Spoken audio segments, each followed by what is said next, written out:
नमस्कार सगळ्यांना, तुमचं फौजी माहिती सेवा केंद्र या चॅनलवर मनापासून स्वागत आहे। तर बघा, राज्य सरकारने 28 फेब्रुवारीपर्यंत मुदत संपलेल्या ग्रामपंचायतीवर मुदत संपलेल्या सरपंचांनाच प्रशासक म्हणून नेमण्याचा निर्णय घेतला होता, परंतु हा निर्णय बॉम्बे हायकोर्टाने फेटाळून लावलेला आहे।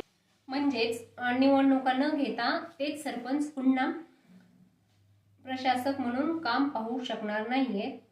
उच्च न्यायालयाने स्पष्ट केले आहे की ग्रामपंचायत ही लोकशाही संस्था आहे, तिची मुदत संपल्यावर तिची निवडणूक घेणे आवश्यक आहे।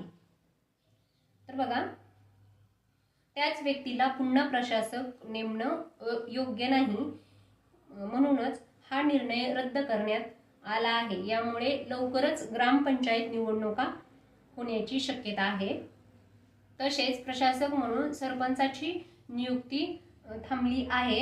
यावरून लोकशाही पद्धतीला न्यायालयाचा पूर्ण पाठिंबा आहे असे दिसते। सर्व नागरिकांना महत्त्वाचे आव्हान आहे की आपल्या गावातील मतदार यादीत आपले नाव आहे का नाही ते तपासा आणि त्याच्यासाठी त्वरित अर्ज भरा आणि त्याच्यासाठी लागणारे कागदपत्रे पूर्ण गोळा करा।